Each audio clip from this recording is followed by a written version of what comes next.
Well, good evening, everybody, and welcome to Portsmouth Coffee Talks Evening Edition show. I'm James Slim Overton, and I'm here with the Colonel, Thomas the Colonel Chapman, and we're expecting Leah to come pop in here sooner than later. But anyway, we're here, and we are the original hosts, of course, and we're going to be talking about the importance of the Black vote in 2023 as we end the last day of Black History Month. And of course, on the 29th, which is a leap year day, which is why we had that extra day. If we didn't have it, we would have to wait till next week, and that'd be into March. So it gave us one last Thursday in the Black History Month. And let me say, please remember to like, subscribe, comment, and share if you're watching live on Facebook or especially on YouTube. Do all these things. And if you subscribe, hit that notification bell to make sure you get notified each time we have a video to share. And of course, we are here every Monday morning at 6:30 a.m. and we're here every Thursday evening at 7 p.m. So you can depend on watching us then. So if you forget anything else in your life, know that those 2 days, Portsmouth Coffee Talk is going to be here with a subject of special interest to you and to us, and of course we have different panels from time to time, so we get different opinions. And I will say I did put out an appeal for some Black conservatives to contact us and come on. Either they didn't get the message, and our Facebook presence is out there and reaches a lot of people. So I know some Black conservative colonel probably saw it.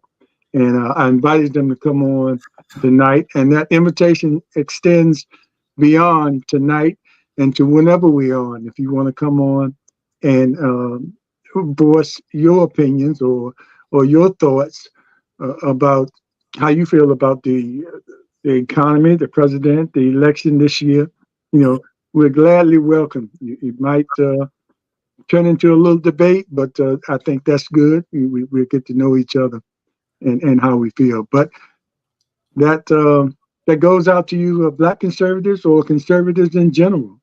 I specifically wanted some Black conservatives on tonight so we could have that discussion. But we don't have them, but we do have the Colonel here, who's our resident political guy.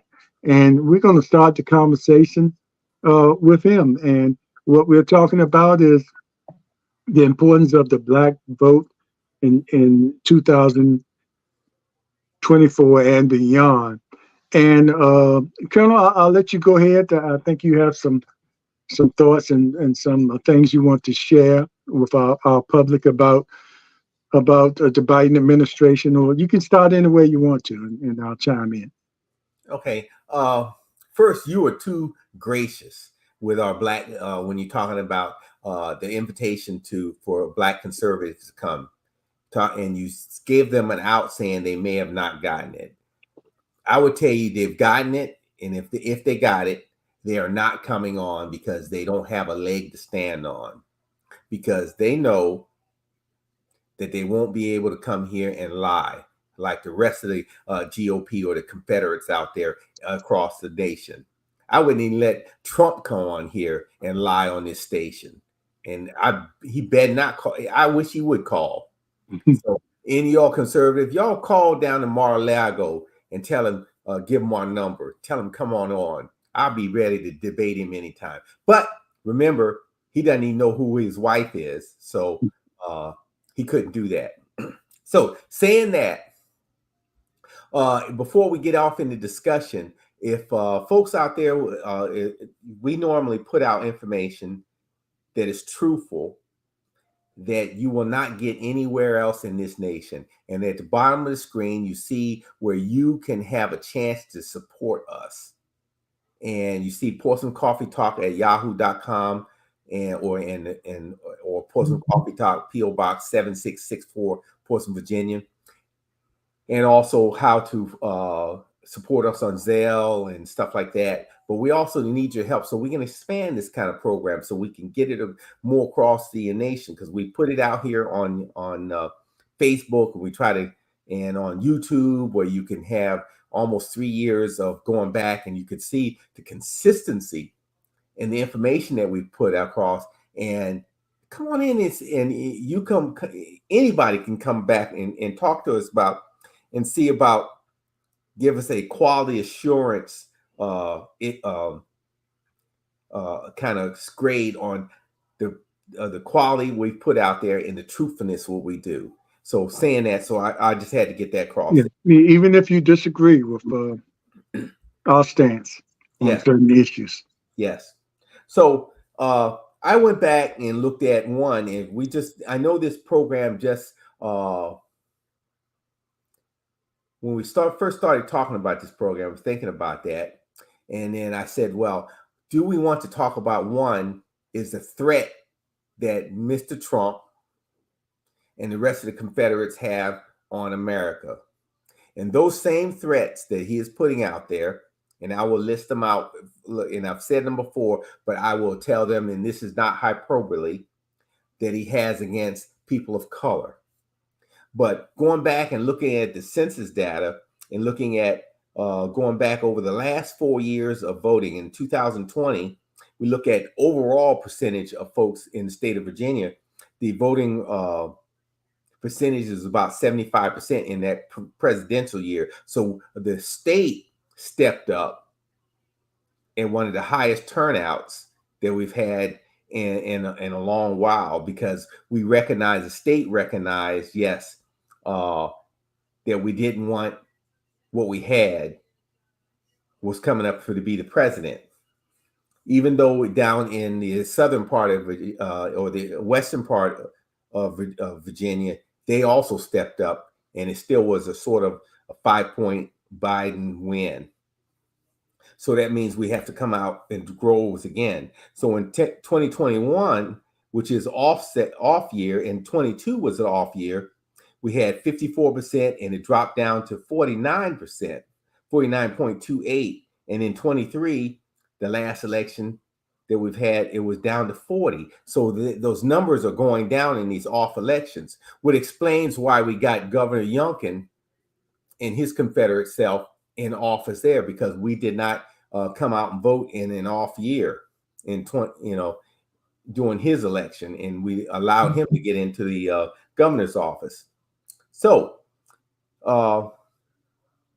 saying that, now we go back and talk about the census data in Portsmouth. When we talk about this, the overall, and when you're talking about just the black vote, you have to look at it in context of overall population in the city of Portsmouth. And so in 2021, the population was is about not was well, let me go back to this. The city of Portsmouth in 21, the poverty rate is 17.2. From the previous year, that's almost a 9 percentage point increase from the year before. So it goes back to saying you have to connect the dots. You have an increasing poverty rate in the city of Portsmouth. Why? Because if you don't vote, and we'll get back to the numbers, you don't get the federal funds, you don't get the state funds, and you don't get anything from the city council, because you let these same jokers in there. And we'll go back to local elections, who we put in.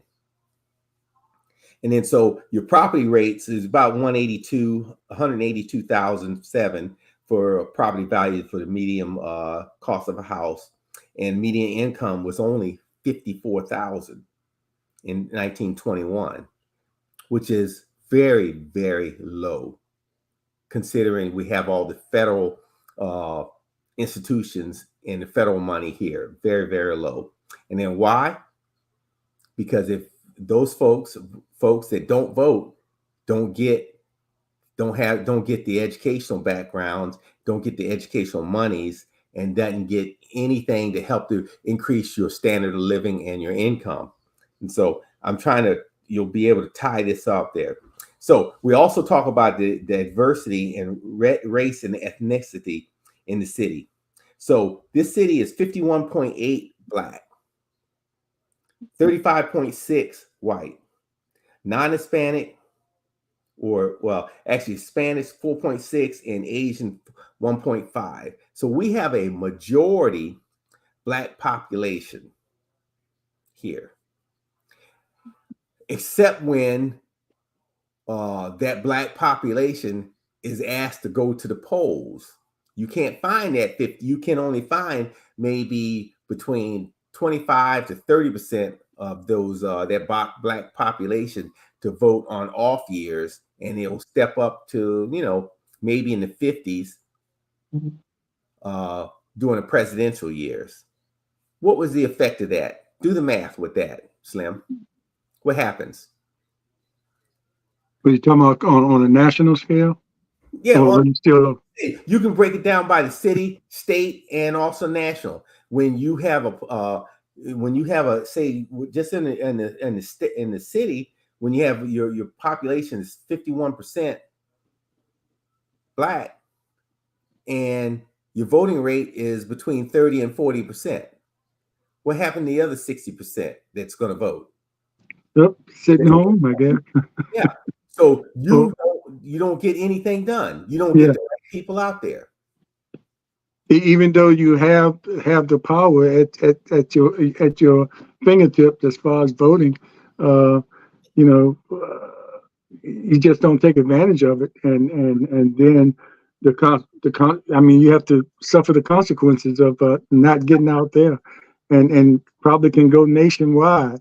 And as you mentioned all that, Colonel, what do you think about, we've had shows and we've heard some of the young people give some talking points about who might not necessarily be Republican, but they're not on Biden's side either, and they even talk a little bit about third party. They need a third party, which I agree. Both of us agree.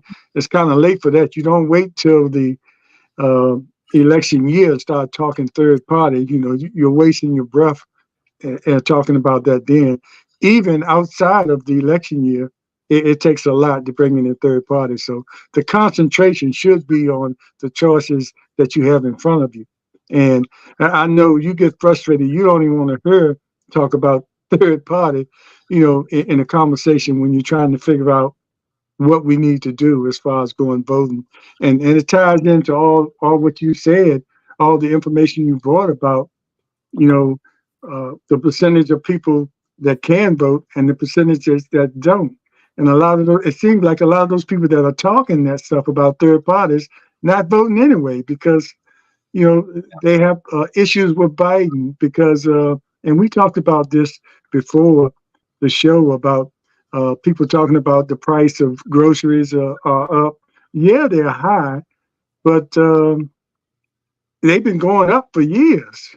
And I think, why do you think back in the day when we were young kids, Colonel, and our parents and neighbors grew a lot of their vegetables, right? Because of the prices in the grocery store, and that was like in the early '60s and things like that. So the prices of groceries have been going up, and that's not something that the president or the government can control. It's usually, well, I guess it's usually because of the big companies that do that production, that produce these things. If you know anything about the basic economy, it's based on supply and demand. Mm-hmm. And if the demand is high, they're gonna make sure you pay for whatever the supply is there. The supply might be low, so you have to pay for it, even if it's not low. If the demand is up there, they know you need it or they know you want it, so they're gonna put in whatever price they want to put in, and just keep raising it up because they know we're gonna come there and buy it. Mm-hmm. So that's not to me, a good talking point as to use to say, well, I don't want to vote for Biden because of the high prices of gas, the high prices of groceries and things like. It's a lot more complicated than that. So it takes a little bit more research into why you want to sit this one out, because you said you're not going to vote for Trump, but sitting it out is a vote for Trump. Yes. Yes. So we'll say, okay, you sit out. The political climate in the city, I'll just take the city of Portsmouth, is 69.4 is registered as Democrats. We'll just round it up to 70%. Republicans or the Confederates are at 28.6, so we'll round that up to 29%. And then there's 2% independents. So you look at half of the Democratic population in the city stays home just about every election. It goes up a little bit during presidential, but it's still below what you would look for percentage wise. They still sit, a large percentage still sits home. Mm-hmm. Narrows that gap between what Confederates have, which they also put higher numbers in per se. And so that gap of between Democrats and Republicans narrows. And that's why you see the the Republicans gain seats and gain power. And if you look at it in the House of Representatives for the state, because of gerrymandering and how they have it set, even though we have this big difference in geographical area and populations, they've narrowed it out. Mm-hmm. So states out in the western part of Virginia might have 10,000 people in there, and they got a representative, versus in here in city of Portsmouth, in our area, you've got hundreds of thousands of people represented by a representative in the House. 10,000 versus 100,000. And that same representative gets one vote, and this guy gets one vote. But I represent what? 10 times as more. Mm. But I have the same power. And that's why you see the big difference in the House and the Senate, because of gerrymandering. And we've talked about the gerrymandering piece. But I'll go back to the third party piece. Anybody that talks about a third party has not read and is not literate, and it's crazy talking about a third party has any chance of coming in a presidential election, any chance of winning. Because one, you have to get 270 electoral votes to win the presidency. 270. And I can't remember, I don't think any time that a third party candidate got one electoral vote. So that third party serves as a spoiler, taking votes from one party for the next. That's why George Bush II got in his, because Ralph Nader played the spoiler role. Jill Stein played the spoiler role. And she's up there every time running. She's running again. Spoiler role. Has no chance of ever being on a debate stage or even a chance of winning. But she plays a spoiler role. And just like John F. Kennedy Jr., or the third, or whatever he is playing a spoiler role to take away Democratic votes from Joe Biden. But they present that false hope of giving people a choice, another choice, which yes. You're giving them another choice, but you're giving them a choice that's not going to make any difference. Not going to make any difference, and you have to go back and look, where's your money coming from? You're coming from dark money from the Republican Party. They want you to be out there like to take votes away from Joe Biden from the Democrats, and to play a spoiler role. So they want to prop you up. So that's dirty foul play. So So basically, in a two-party system, you either have the Democrats or you have the Republicans, A or B, and it's good or evil. And we have Trump, who is the most evil guy out there ever. You have a white who is basically a white supremacist and an idiot, and so on and so forth. And I'm trying to clean my language up, what I'd like to call him. So that's that one, my piece on it. And we've already talked about third party. But if you mentioned the high cost of living, and I'll go back and talk about the interest rates, which is tied to buying a car, a house, there and that. Because you say young people, old folks in mid-age saying, well, these rates are so high, I can't buy a house now. But we have returned back to pre-emergency funding from the Fed when we had the first banking crisis back there when George Bush was coming out of office, and Barack Obama had to fix us with the banking crisis when we almost put us back in the dark ages. So the Fed instantly lowered those rates over time almost down to zero, because we had successive emergencies. You had the banking crisis. After that, then you had, or actually before that, you had 9/11. They had to lower the rates. And so they had to all go down to keep the Fed kept keeping the rates down until to keep the economy going falsely. And so that you basically you could get a 2% mortgage if you had good credit, or 3% was 3.5 was good for a mortgage. Car loans was about that same.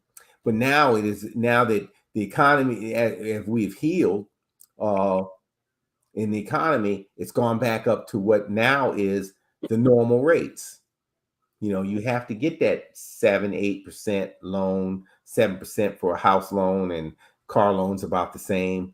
And so we've gone out there, and and Joe Biden has nothing that he can do about the interest rates there, other than to keep the economy rocking and rolling. So those people that talk about that, how that he's can't do anything, that he's not doing anything about the interest rates, you are a fool. I'm calling you're a fool, because you don't know anything about economics. And so that's that. So you mentioned high gas prices. External forces have that. If you want lower gas prices, you have to look at Exxon, BP, and the other ones out there, big corporations. They set the market price. Joe Biden in the United States is pumping out, is the number one producer of petrol products in the world. We are pumping more oil than any time in our nation's history. And then, so why is it high? Because one, we got more cars and stuff on the road, and we also we're exporting a lot of our oil. Because why? To keep the government running, Barack Obama had to pass a bill, had to sign a bill saying open up our for the first time since Carter, open up our economic system to export oil for the first time, because they said they were going to shut down the government if he didn't sign such and such bill. And so I put that on Barack Obama back in the day. But that stopped a bill that Carter had back in the oil embargo that made it illegal for us to ship oil overseas. So basically, these companies can pump this oil out of our ground and send it over to India, send it over to Germany, or send it to wherever at a higher price than they can get back here. So if you wanted to lower that gas prices, get your representatives, especially the Republicans, who will stop it, to repeal that act. Can't, which would go against big oil, repeal that act to allow them to export that oil. If you repeal that act, you see $3 gallon gas. You repeal that, you'll see $1 something a gallon gas, because we will have an abundance of oil and gas products or petrol products in this country. So going back to the pandemic, and I'm tying all this together before we get to the main subject. When you look at the high cost of foods, the high cost of housing and all this, we're coming out of a pandemic. You had a president, the former president, shut down this government, shut down the country. And because of his inaction, and when he knew that the virus over there in China way back in November of the previous year, that it was coming, and didn't really alert anybody until January, that 3-month period, and his hesitancy to have masks and to also do other things to fight the virus, he is responsible for at least there's studies out there, at least 800,000 Americans died during the pandemic because of former President Trump. Just remember, 800,000 people died. And that never comes up. Never comes up. 800,000. So you have Uncle James and Uncle Jack and Betty Lou and grandmas all over across this country, and they were dying by 10,000 a day at sometimes at the height. Mr. Trump was responsible for the deaths of your kin, your family members. He murdered them.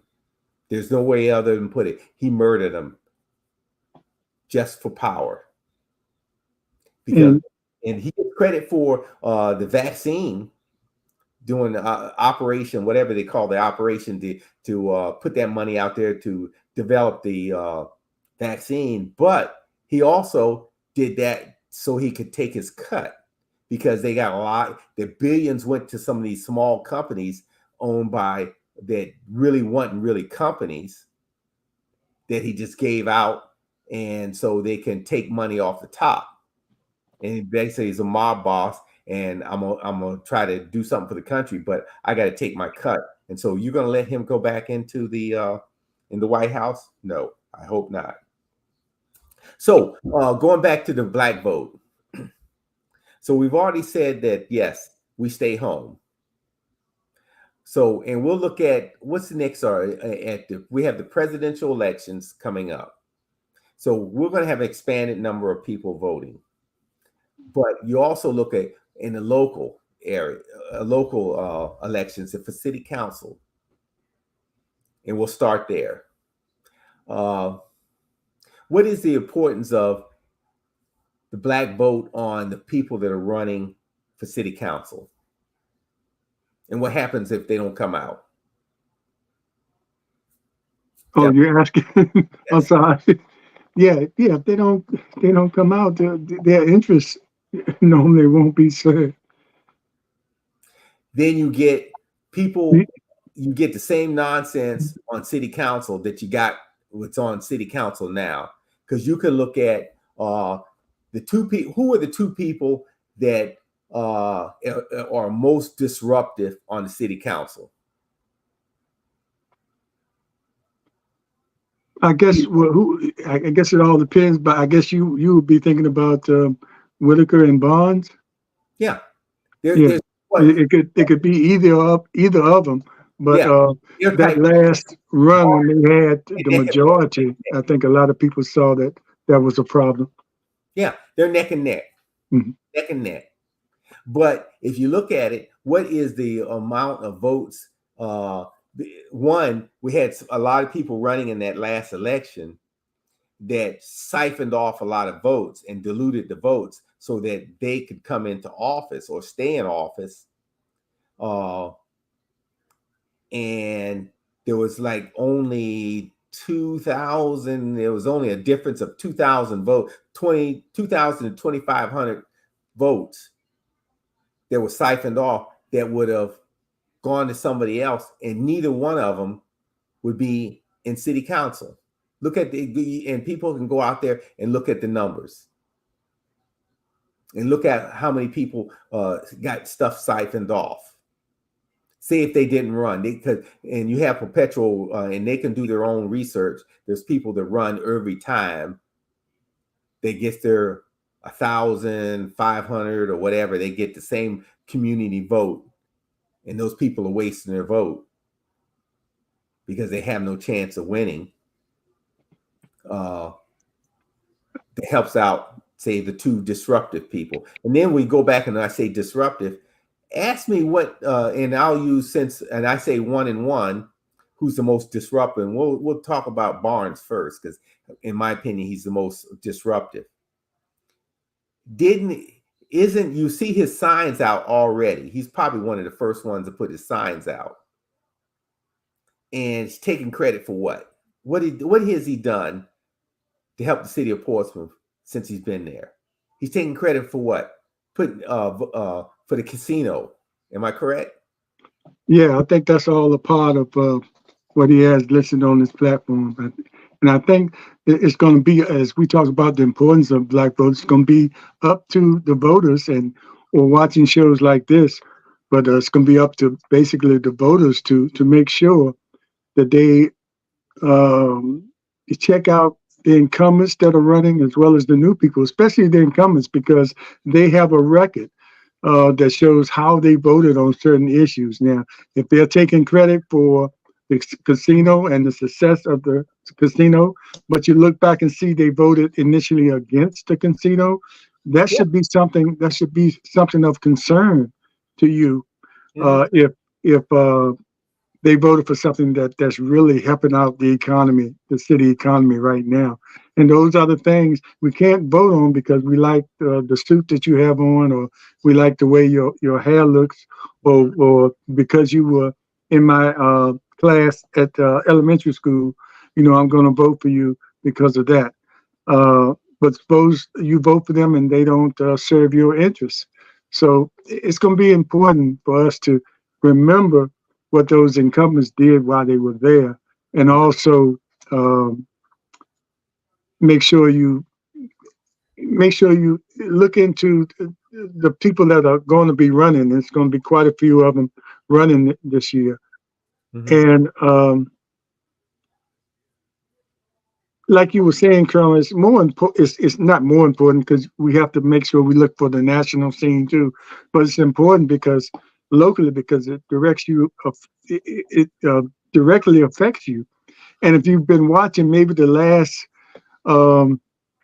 city council meeting, some people that might come on or try to come on council and like Trump and say gloom and doom, the city is this, the city is the worst.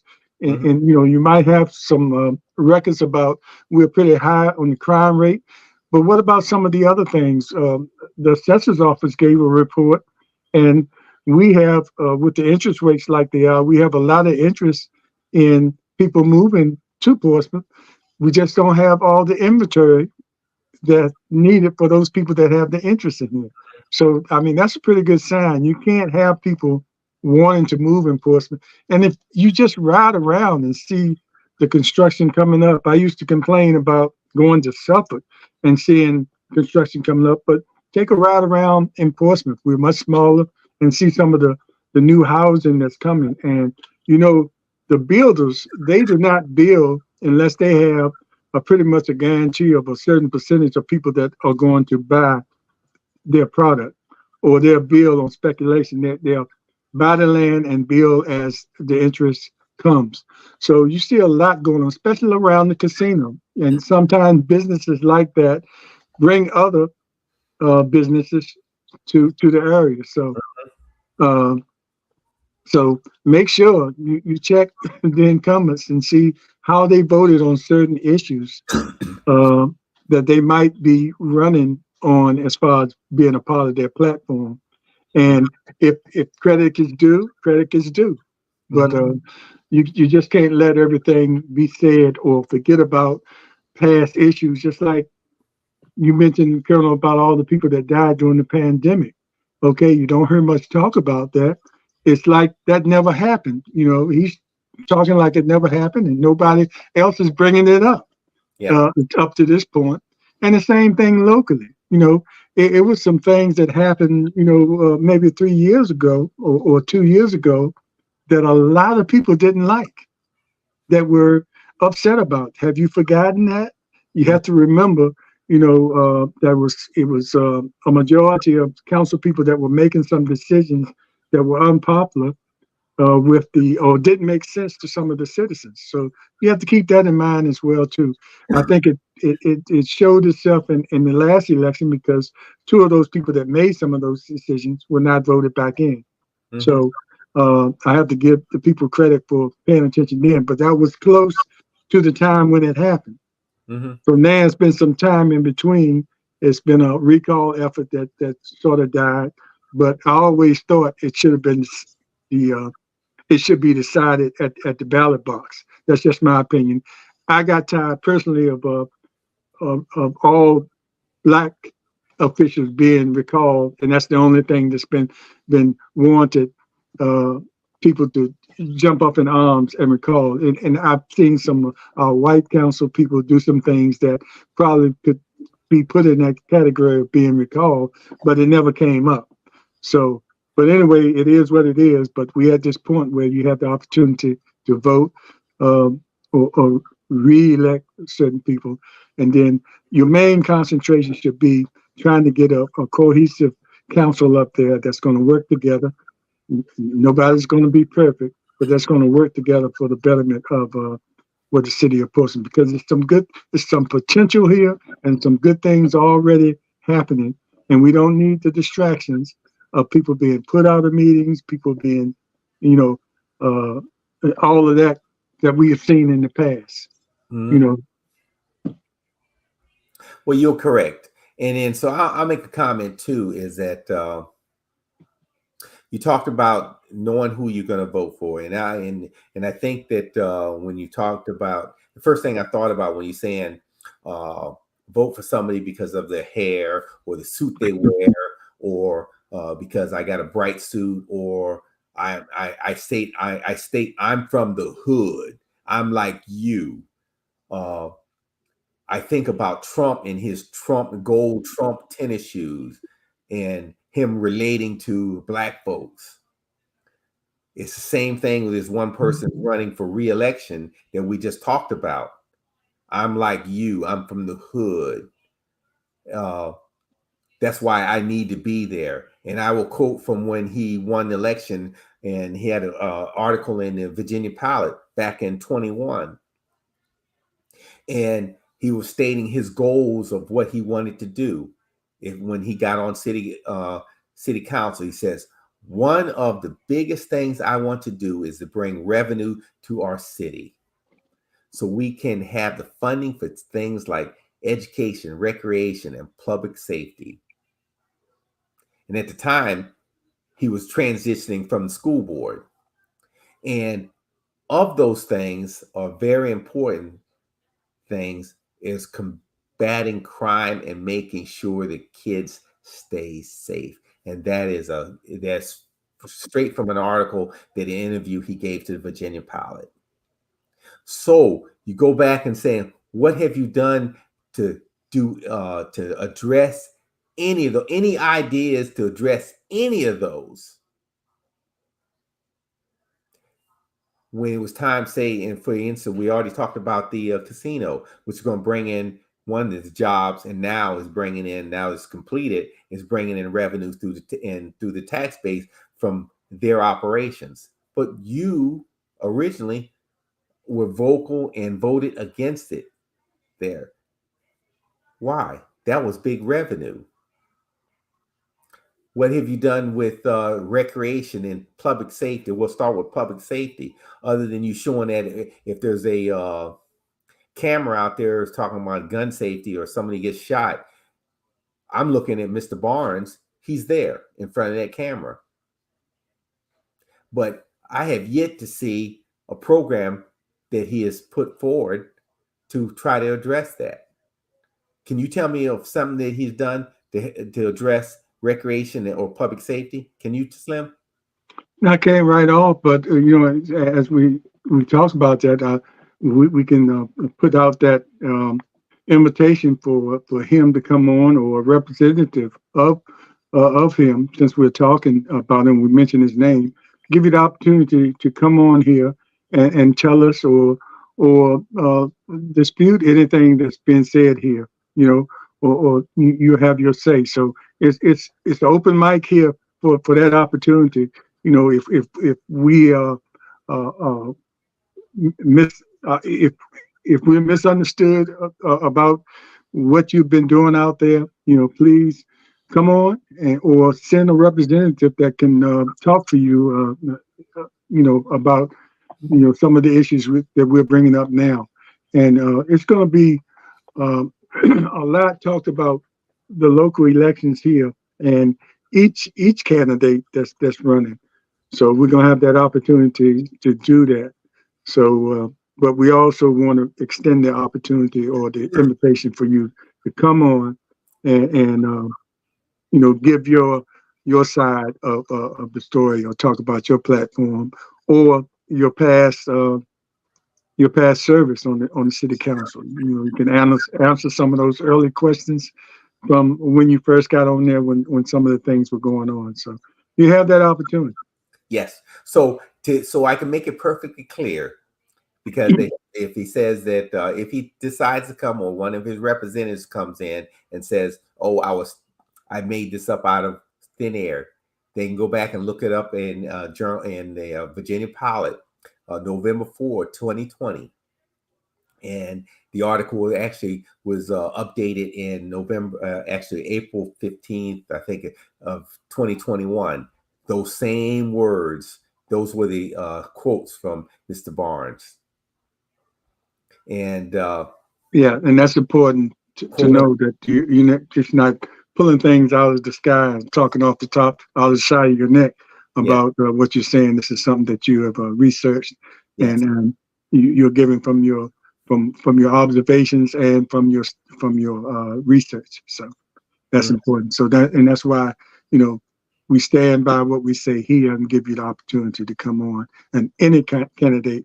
And we'll be announcing how we're going to do that with the candidates, especially once we realize who all the candidates will be. It's no use us starting to bring candidates before we know, because the the cutoff date is in June, and you might have some candidates now that might drop out before that. So we're gonna make sure that we have all the people that are going to throw their hat in the ring before we start doing something, or sharing the information, or giving them the opportunity.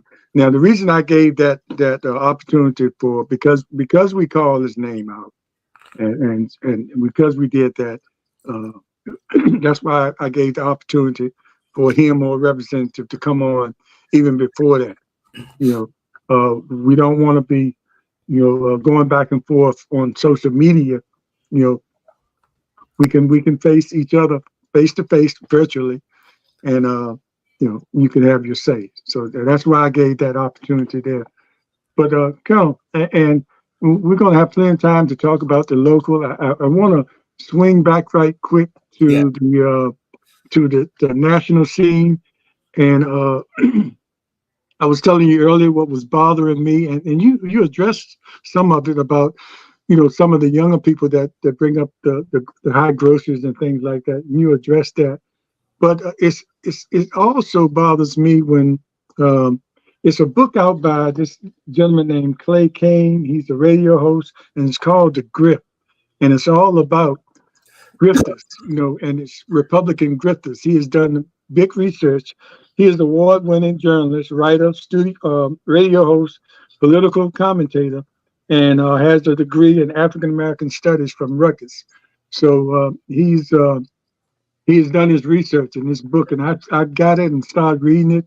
And he talks about people like Candace Owens and others out there that he calls grifters that are out there for the limelight, and how he is a liberal, but he has respect for true conservatives or true Republicans. And you see a lot of them now. I heard Trump say not too long ago, uh, the Republican Party, the Republican Party of Lincoln and Frederick Douglass, and throwing all that out there. And I saw a bunch of young people watching that and how they reacted to that, because he mentioned those people that were a part of the Republican Party, but that was a different Republican Party then. That was a Republican Party that turned into what it is now, Trump's party. So if you're trying to use that kind of history, I tell these young people, study that history for yourself. Don't sit back and think Trump can tell you what you need to know about history, especially your history, Black history.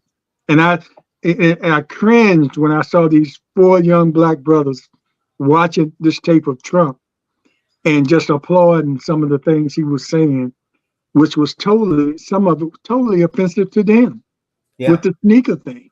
And they thought, and their whole thing, they said, oh, he's funny. It's not going to be funny if he gets in there and goes directly against your interests, and then you're sitting there with pie in your face. So I just appeal to those brothers and any other young people out there.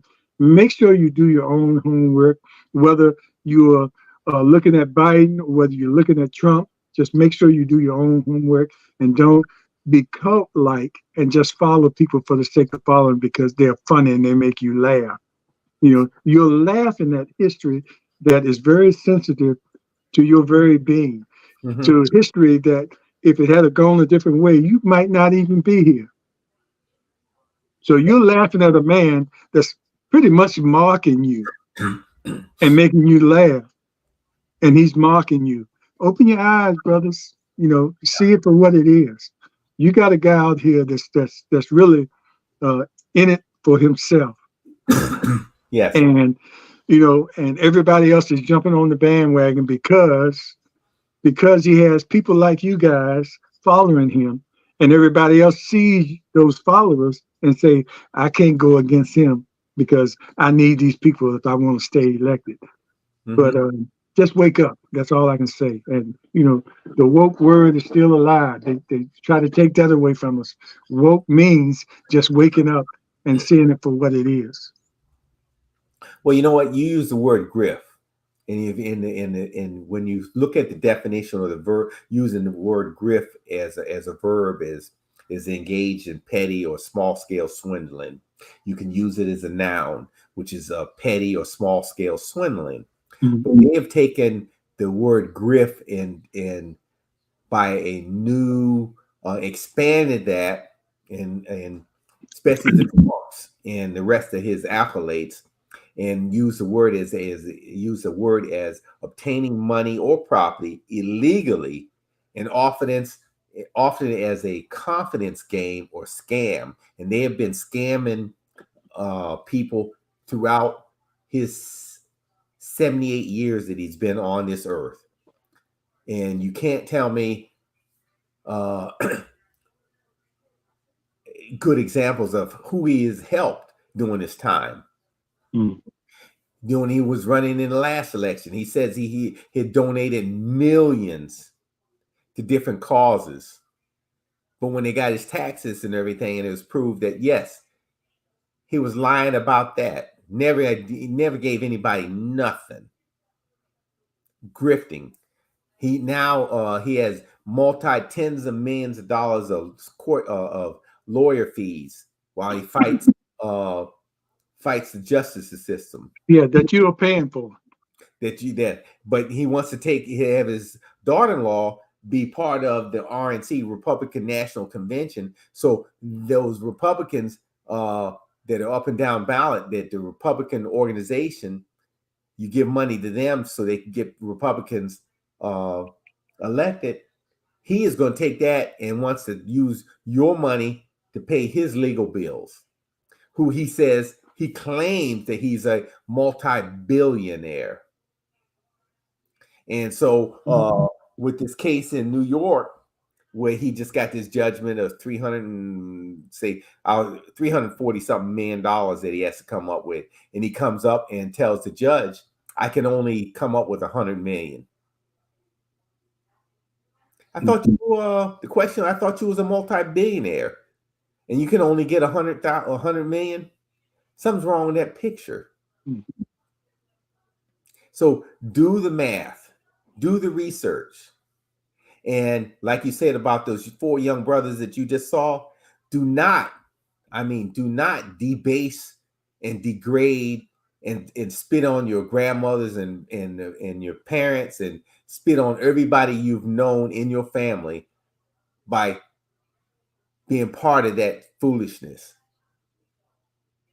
Do not. Pull your pants up. Yeah, I mean, that hurt me more than anything. I see some of the grown folks jumping on this bandwagon, and sometimes you can know why. It's all about the money. It's all about power, and you know some of them grown folks know better, but they're in a position to either maintain their power or stay in office, and that's why they go that way. But when you see some young minds that are still forming like that and going that way without and fewer college students, you should know about research and not just, I mean, if you had the right professors, most professors would encourage you to do your research.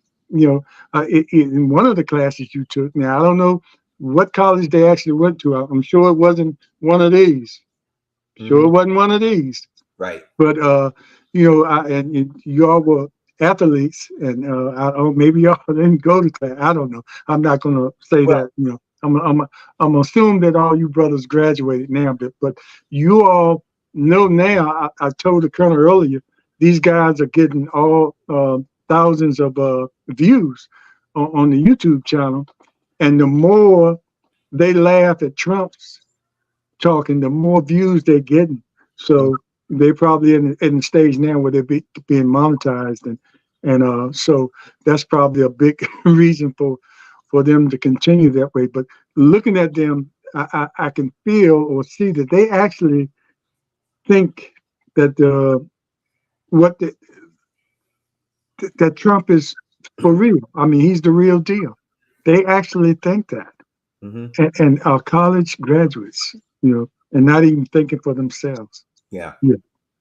Well, those same 4 guys need to read the 2025 project, where on day 1 that Mr. Trump has said he's going to institute the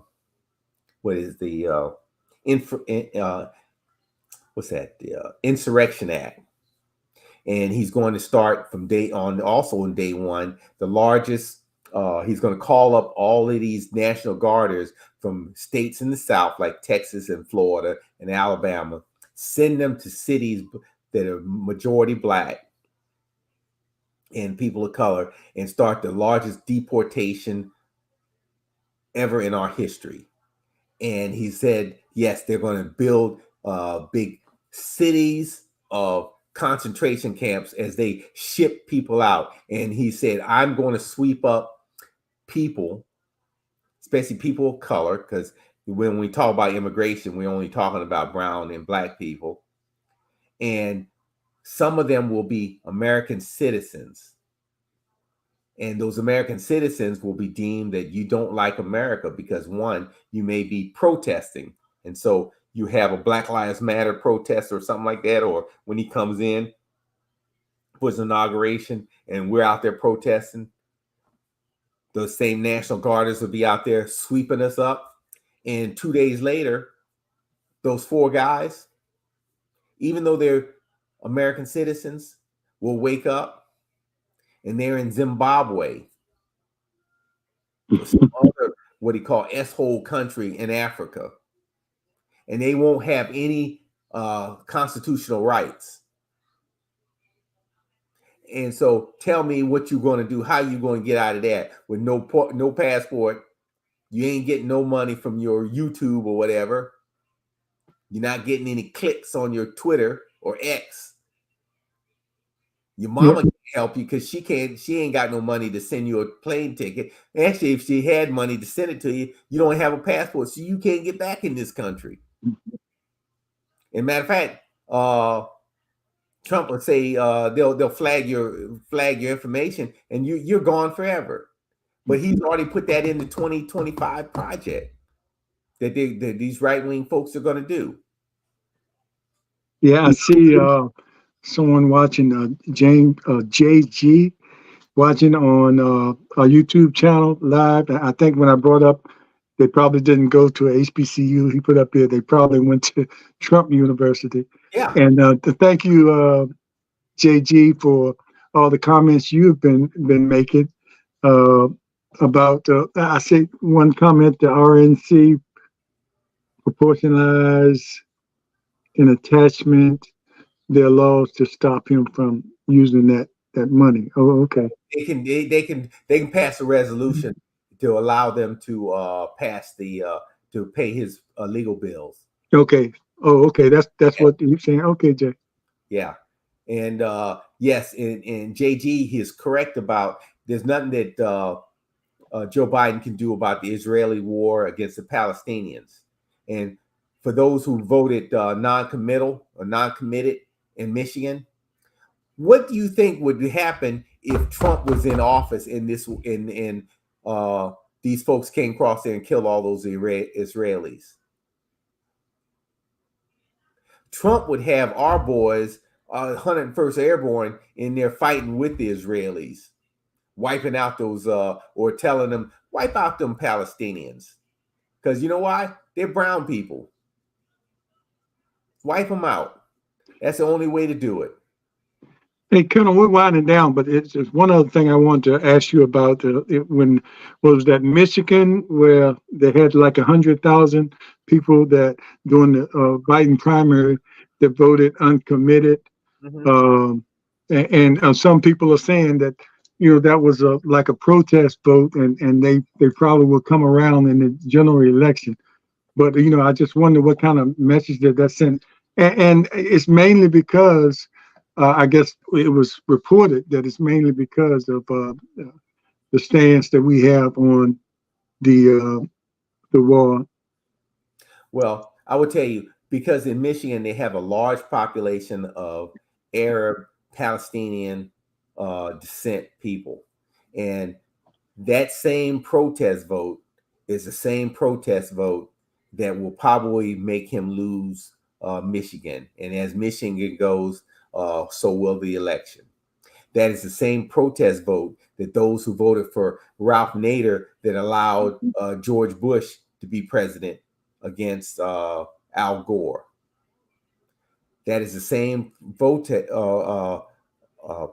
vote that Ralph Nader and Jill Stein is a protest vote that it's going to allow. And now Joe Manchin and what's his name out there in Utah talking about a third party run. It's all about taking votes away, and that's a protest vote. But actually, that protest vote, one, and two, staying home is a vote for Trump. So if you want Trump in office, that is against everything that this country represents and everything that you want to happen, especially those 100,000 people there in Michigan that did this protest vote and uncommitted, do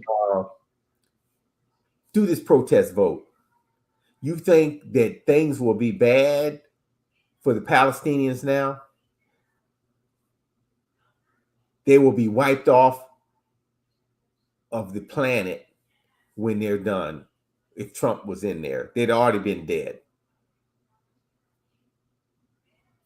Yeah, Yeah, Just, you, you're just do the math. you're correct, and kind of understand the protest vote, but I just wonder what kind of message that send, and they're trying to explain, and I can understand the emotional involvement with that, but you know, it's a lot at stake. You know, you they got to be looking at the whole picture of the United States, even though they have that little that area, which is big. It's big for them, and it's big for all of us. But it's, that's something that's a very complicated situation over there that's been going on for years. And you think Biden can come in here and solve that thing? Uh, he has the best of the best over there trying to negotiate, and you got a stubborn guy over there that's power hungry, and he it's not an election year for him, so he doesn't care what he does. I mean, and and if you think Trump is going to come in here, well, you just said what Trump will probably do if he gets in there. So it'll be a worse situation than it is now. But I just had to bring that up too. That's we see that things like that happening all over, and Trump winning all his primaries by big margins, and Trump, it's just hard to understand well, he how. by because he has a hold on the Republican Party, he is losing against, well, he is winning against smaller margins that he should have against Haley. Yeah, I mean, yeah, the people. If you look at the whole picture, it's not as great as it looks. And all he has to do is have a higher percentage. You're gonna come out there and say he's wiping it up with it. But if you have one of those experts explain it, how the numbers are panning out, it's not as great as it looks. Your base, you wipe out Haley with 60-40 of the Republican vote. Mm-hmm. For Trump and 40. So that means 40% of your population of Republican voted against you. Right. And you're winning 60% versus Joe Biden is getting in the 80 and above. 80 is the low point. Usually it's in the 90. And Michigan is an aberration because of this protest vote. And so there are red flags out there. But I go back to the ones that want to do the protest vote is what would you have him do? But you'll never hear a coherent solution from anybody, especially from the Palestinian representative Tlaib that is in the House of Representatives that says she's so disappointed with Joe Biden. But you can't ask her, what would she do? What is her solution? What has she gone over there and talked to Netanyahu, the prime minister, and got him to stop? You're a member of Congress. Other members of Congress have gone over. What have you done? Nothing. Holler. All only thing they have is stop the bombing or stop this or we pull out or something like that. And that's why I said it's so. Yeah. That's why I said it's so complicated. We pull out. We're not there really. Yeah, they are a sovereign country. Yeah, he runs that country, and they're gonna bomb whenever they want to bomb. There's nothing that we can do to tell him to shut it down. We can tell him to shut it down, but he ain't got to do jack, and that's what he's been doing, jack. And we're just trying to do the humanitarian thing, Yeah. by being there. I saw a report today. Two of those relief trucks went in there to have relief food, and this is how desperate those people. I mean, you don't see this. They tore those trucks up. I mean, people got stomped on, and that's how bad. The people over there are starving, and it's no fault of Biden or what we're doing. We're doing everything we can from a humanitarian standpoint to try to get him to back off or get them to talk more or whatever. But what's happening over there is being caused 100% by them, by the two sides. Both of them, one side is holding still holding hostages and bodies of dead people that they should send back to the families. And then you got, I mean, that's just like trying to step in between two people boxing that hate each other. You're They, gonna get punched yeah, in the face. And that's but what's happening.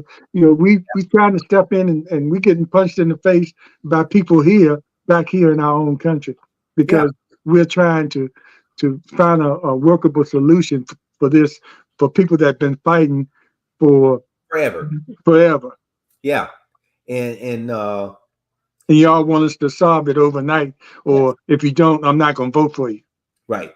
And Hamas, how can you can tell them ceasefire or whatever, get a temporary ceasefire or whatever, but if they don't want to stop fighting, then Israelis got to keep fighting, because you don't stop and take it on the chin as they keep fighting. They've already killed 1,500 plus from you. So you have to keep on fighting. And then so we also talk about a two-state solution. But if you're going to, and that I believe that's the way to go. But if you're setting up a two-state organization or a country, you have to have it where Hamas cannot have any rights. And they have to, that country has to be independent to where they have their own forces to root out terrorism. Because what you had before is you had the Saudis and everybody was sending in billions of dollars, and Hamas siphoned off so many. They've got a tunnel system down there that rivals any tunnel system in the world. Yeah, And that's just like to help if, the Palestinian people. But you have to say is, did the Palestinian Authority that's been around forever, the last 50 years or whatever, what did they do to stop Hamas, from the leadership to stop the Hamas, to turn them in, to rat on them? Nothing. yeah. You have to start and build this up from scratch, and use what I just said. You have to have some juice behind it. Says, yeah, if we can start it all over again and have a two-state solution, any money comes in to helping us rebuild, Hamas cannot exist. If you see a Hamas person there, you've got to lock them up. Yeah, like I said, that's how complicated it is. So, Yes. and you know, sympathize with all what's going over there, but it kind of takes you back to the Vietnam War. Something at least, but even that was one that we were more directly involved with, Yeah. but it wasn't a winnable war, and we're not even involved. So how can we, do what you all are asking us to do? And but I think, like I said, I'll say it again, you got to look at the bigger picture. While you're worrying about that, and it's warranted that you should worry about that, because a lot of your people are probably still over there and everything. But it's a real big picture of what's at stake here in the United States of America if we make the wrong choice of who will be our leaders. Mm-hmm. And we say elected leaders now, but if we make the wrong choice, you can take that first part off Mm-hmm. and just be leader, Yeah. and in parentheses, dictator. Yes. Well, in 2024, this year in November, if Mr. Trump is allowed to come back in the White House, he will be there till he dies. Mhm. He is not leaving the White House. There will be no more free elections. The United That's for States sure. will be separated. It will be no longer the United States anymore. So if that statement is a statement of concern for you, make sure you look it up. I mean, just do your homework. He's already said that. He's already said it. He's already said it. He looked in the camera and said it. Mm-hmm. And he even a dictator for a day. He said it. And who's going to be a dictator for a day?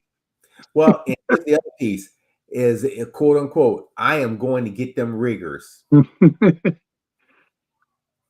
So he's coming after everybody.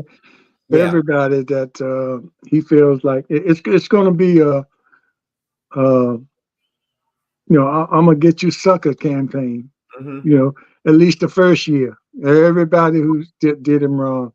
As soon as he gets rid of gets in there and gets rid of all the cases against him, and has the backing of the Supreme Court or the majority of the Oh, Supreme Court. he'll be able. He don't need the Supreme Court anymore. He don't need the Senate. He didn't need the House. He's just going to do whatever he wants to do because he's the president of the United States. He has ultimate authority, and that is it. And then so 92, and like in the election, 92% of the electorate, which was black, supported Democrats. We or they have to go. You can't stay here. Yep. You can't stay here. And those 4 brothers that you had, that you talked about, they're going to be swept up too because they'll just be one of the group of riggers that he's going to round up and send out of here. Well, come to the end of another show, and we're going to be talking about local politics and national politics, state politics, all the way up until November, the election year. From time to time, we're going to continue to have other stories on Portsmouth Coffee Talk here, featuring different people. We're going to have our panel discussions that you've been seeing a lot of and get some different opinions from different people. We're going to mix that panel up and have different people from time to time, so we can get a sort of a broad idea of how people are thinking. And of course, that invitation is going to always be going out to people who think different from us, conservative, black conservatives, Republicans, whatever you want to call yourself, independents. If you disagree with us or you have a different way of expressing how you feel about the way the country is going, we invite you to come on. Just contact us. I think our it's going across the stage. Yeah, Portsmouth Coffee Talk at yahoo.com, or you can post office box is going across there. So once you support us financially, just send us a note about that you want to be a guest on here, or if you know someone that feels differently, and have them come up here, and we'll gladly give them the opportunity to say what they have to say. Yes. Whether we agree or disagree, and we probably will walk away still being respectable to each other. We might even be friends, but the difference of opinions, I think, is necessary to us to share that as well. So it's nothing like a debate. Come. How about that? And you can guarantee we'll be prepared. Yes. So you be prepared as well. Mm-hmm. Or I got control. I'll cut your mic. Just joking. Just joking.